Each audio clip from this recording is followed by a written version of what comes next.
Shad is just a classic Mississippi boy. He grew up in Jones County in a little town called Sandersville, population 731.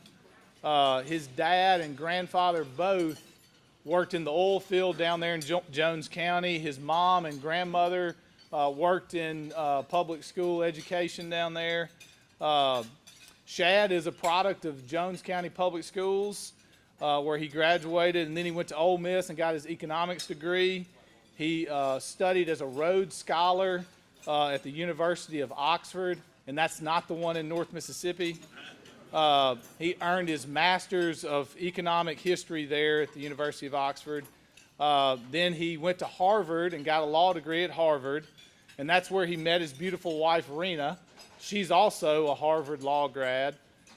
They now have a new baby that's a couple of months old, so he's a new father, and he's got this new big gig as the state auditor. And so when he got out of his education, he worked for Governor Phil Bryant when he was lieutenant governor. He's done many things. He served as a prosecutor in Rankin County. He worked with me at Butler Snow for a number of years. I really enjoyed getting to know Shad there in the work environment. He worked as the director of the Mississippi Justice Institute, and he is now the 42nd state auditor. He is the first millennial to hold a statewide office, so we're proud of him for that. I'm not a millennial, but I'm close. And, you know, but to tell you really the kind of person Shad is, I saw something recently. He's driving down the road in Jackson, Mississippi, and he comes up on this car that's stalled. And so what does the state auditor do? He grabs his jumper cables, and he gets out and boosts this poor lady off that's stranded on the side of the road. So whether you need somebody to keep the governments financially correct, or you need to get boosted off, Shad White is the man for the job. So give Shad a warm welcome.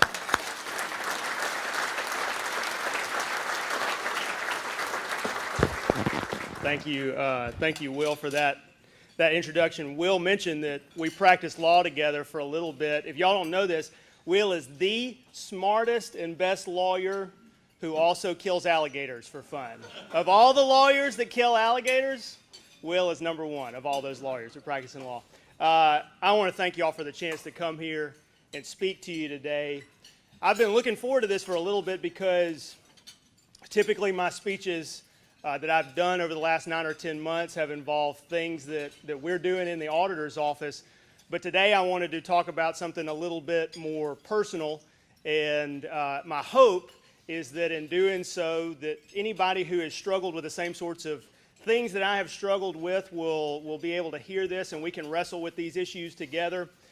And my hope is also that I can share with you 3 things that have helped me conquer this issue, or at least work on it myself, and if it's stuff that you haven't tried yet, that maybe it will be beneficial for you too. And that issue for me has been doubt. Has been doubt about faith and my role in faith and the strength of my faith. It's been doubt about my professional life and whether I'm on the path that God wants me to be on, whether God even has an idea or a path for me at all. It's been doubt about my personal life. And I think that this doubt is rooted in the same sorts of intuitions that a lot of us have as we're wondering where we should be and what we should be doing. So I wanted to talk to you a little bit about that. To give you a little bit of context, a little bit of background about me and why this issue is important to me. I grew up in a really small town, as Will mentioned, of about 700 people, a town called Sandersville, Mississippi. And growing up, if you grew up in a town like that, or have experienced that sort of life, you know that most people wear a lot of different hats.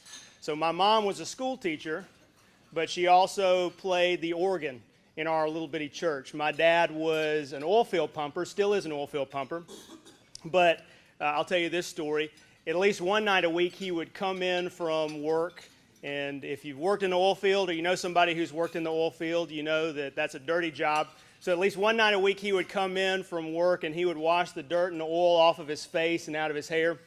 And he would clean up and grab a bite to eat, and then immediately leave right back out the house again and go across the street to the city hall. And the reason he did that was for most of my life he served as alderman in the little bitty town that I grew up in. Today he serves as mayor of that little bitty town. He thinks he is president of the United States. He thinks he's very important. He has an old beat-up Chevy truck he calls Air Force One. You just, I can't even be around him anymore. But he, in addition to that, on top of that, as an adolescent when I was growing up, he was youth minister in our church. So oil field pumper, mayor, youth minister. Now he is music minister in the church that I grew up in.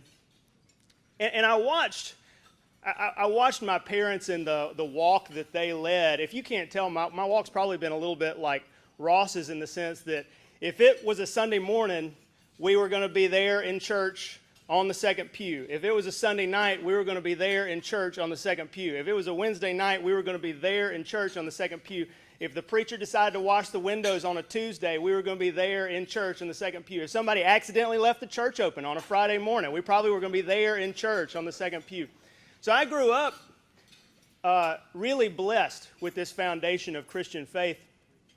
But of course, life changes and new experiences happen. And for me, a lot of those new experiences happened when I was about a teenager. You grow a little bit older. The people that you're close to, they get a little bit older. Maybe they get sicker. Maybe you become more of an adult and you start asking hard questions about why certain things are happening.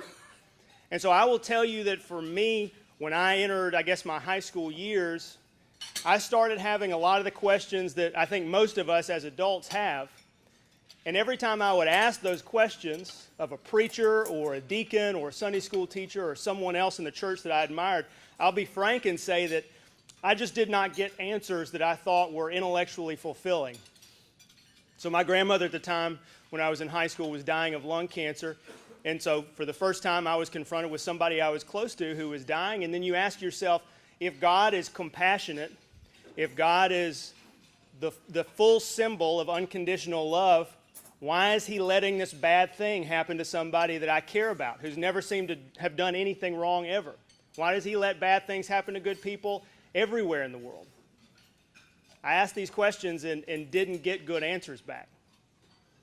I heard a revival preacher, I remember this when I was in high school, a revival preacher said something that probably a lot of us have heard at one point or another. He said, if you don't know that you know that you know that you're going to heaven, then you're not going to heaven. Whew! For a 16-year-old, this was mind-boggling to me. I will admit, you probably have realized from my bio, I'm a nerd. I'll admit that. I read a little bit of philosophy in high school, and there's this principle inside Western philosophy. It comes from Descartes, and the principle is that the only thing that we can know for certain in this life is that we are thinking the current thought that we are thinking right now. So I can't even be sure that this is my body, that you are sitting in front of me. This could all be an illusion. The only thing I can be certain of is that I know I'm thinking this thought right now. So if the only thing I can be certain of is that I'm thinking this thought right now, how can I possibly know that heaven is real, and how can I possibly know that I'm going to it? And when I ask these hard questions, you can imagine a 15-year-old quoting Descartes to his preacher. You don't get good answers. You don't get good answers. Questions like, if God is all-powerful and all-knowing, how is it that I possibly have free will? Can't he just direct me to do the things that he wants me to do? Why is it that I have to make choices in life, make decisions about what is right or is wrong, if he could just decide for me and direct me down that path? Hard questions that I didn't get great answers to. And so by the time I left high school, I finished high school, graduated, and left Jones County, I really had just completely fallen off the path. I would have still called myself a Christian at that point, but there's the old adage of if somebody tried you in court and alleged that you were a Christian, would they have enough evidence to prove the case? And they would not have had enough evidence to prove the case at that point for me. I went off to Ole Miss. I studied for 4 years. I didn't go to church once. Didn't have any sort of faith life at all. I graduated from Ole Miss. I moved to Washington, D.C. I started working for a think tank. I did a year fellowship up there. I didn't go to church once. I didn't have any faith life at all. I finished up in Washington. I moved to England and studied there for a little over a year. I didn't go to church once. I didn't have any faith life at all. And it was amazing to me during that phase of life that this doubt about faith crept into other parts of my life too. So at that point, I started to doubt what my professional purpose on this earth was. I had worked really hard to get to where I was, but I had no idea what I should be doing. I had no idea what job I should take now that my education was sort of coming to a close. I had no idea why I was on the earth. And you struggle, just as I struggled with doubt and faith, I struggled with doubt about what I was supposed to be doing here and how I should be spending my time. So I moved back home to Mississippi after I finished my degree in England. I came back and I worked for the governor for a brief period, and I left and went off to law school. And if there is ever a place where you would not suspect a person would find Jesus, it would be Harvard Law School for a variety of reasons, which I can go into later. But when I went to law school, I had a pivot moment in my life that was just as powerful, was more powerful than the pivot moment that happened to me when I was in my teenage years. And the pivot moment was triggered by a group of guys that I got to know. So I go off to law school, and as you can imagine, conservatives are few and far between up there. I'm a conservative guy. I met a few buddies, and they all happened to be Christian men from around the country. Some were Catholic, some were Protestant, evangelical, non-evangelical. We got to know one another, and of course, the first things that we start to talk about as we're in classes together are things to do with the law, these concepts that we're wrestling with and trying to understand. But as we get to know one another a little bit better, we start to talk about more personal things. We start to talk about our faith and things we struggle with.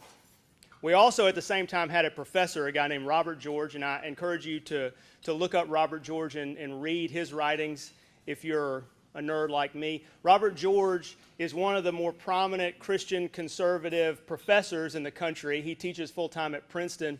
He visits at Harvard Law School occasionally, and he was visiting at the law school during one of my semesters there, and so my buddies and I took a class of his, a philosophy class of his.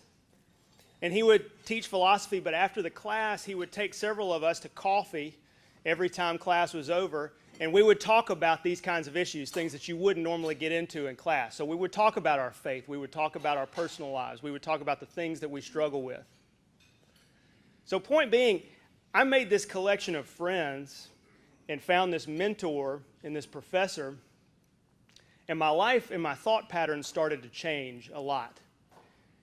And the thing that I think made them change so much was that I started to realize that it doesn't matter how smart you are, it doesn't matter how accomplished you are, it doesn't matter how put together you may seem. Every single person on this planet has doubts. They have doubts about who they are, what they're here for, whether their faith is strong enough or is real.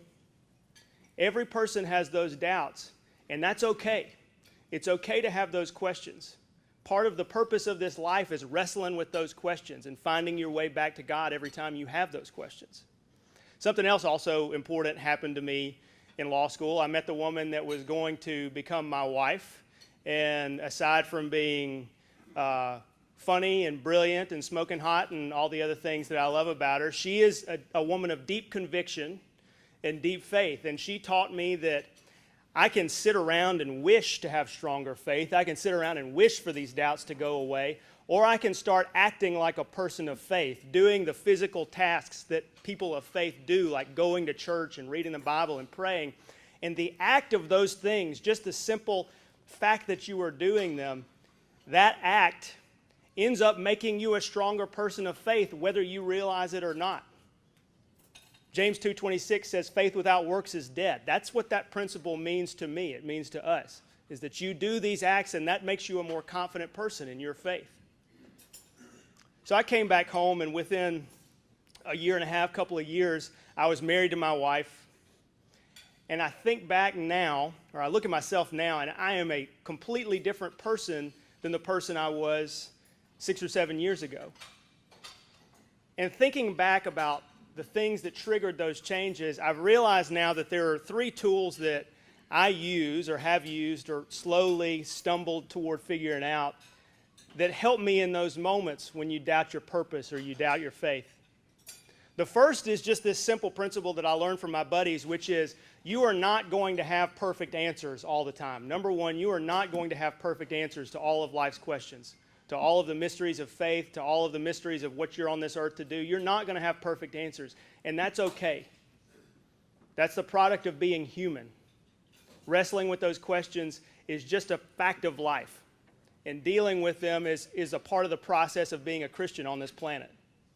The second thing I realized is what my wife taught me, which is if you will just discipline yourself and do the things that a person of faith does, you will magically become a more confident person in your own faith. Do the things that signal to the world that you believe and that you care. And then you will find that over time you actually do believe in a stronger sort of way. Go to church, read the Bible, do the things that make your life better on a day-to-day basis, and on net you will get better over time. The third thing that I learned is that you have to spend, or at least I have to spend, a considerable amount of time reflecting on what you care about in this world, why your faith is important, and how you're going to live that out. If I just cabin it off in my life and say I'm not going to spend time thinking about what God wants me to do, then I'm going to be frustrated. I'm going to feel frustrated over time. But if I put time away to think about those issues, I find myself, even if I don't come to perfect answers, I find myself becoming more confident in this idea that I'm connected to God in this way. So now life for me has moved on a good bit. Will mentioned that 7 weeks ago my wife and I had our first child, a baby girl, Zara. And in this new season of life, in these new experiences, I see the same sorts of patterns in my mind coming about that I've wrestled with my entire life, but this time it's a little different. This time it's doubt about your value as a father, and whether you're spending enough time with your kid, and whether you're putting the diaper on the right way, or feeding her enough, or whatever it is, all these thousands of questions that you have the first time you have a child. And I realize as I'm going through these first 7 weeks and thinking those same thoughts, that the same 3 tools that I used to help fight doubt in my life, my faith life, doubt in my professional life, those same 3 tools actually are really useful for attacking this problem of doubt in my personal life too. You may not know all the answers about how to care for a baby when that first comes home from the hospital. That's okay. Embrace the idea that you don't know all the answers. Ask for help, Google it, work on it. You may not know if you're putting the diaper on the right way, but the very act of putting on the diaper over and over and over again actually makes you more confident at this process. Faith without works is dead. Being a father without works is dead. Just keep doing it over and over and over again, and at some point you feel better about the process that you're doing. And third is think hard about what it means to be a good father. Reflect on that. Think about what it means to spend enough time with your kid, to do the things that your kid needs. And even if the answers aren't perfect at the end of it, at the end of the day, at the very least, I feel like I have invested myself in this enough to know that there's no reason to have doubt. There's nothing more that you could be doing. You're doing the things that make a person a good father, a good Christian, a good colleague, a good worker. So I want to say in closing, thank you for letting me share this, and I hope that the tools that have helped me over time are something that you'll find useful too. And I will say this, I think that every person's path is different, and all the resources that benefit one person don't necessarily benefit another. But I will tell you, after having talked to other folks who have been in small groups here, that the small groups that YBL creates are really similar to the small group of friends, of buddies that I made when I was in law school. And that was a pivot point for me.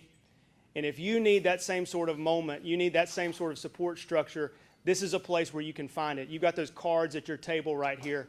And Ross pointed this out. You can sign up and get into the same kinds of support structures that made a difference in my life, and I think have made a difference in a lot of other people's lives too. Thank you for having me. I appreciate the chance to come out and talk to you. Thanks so much.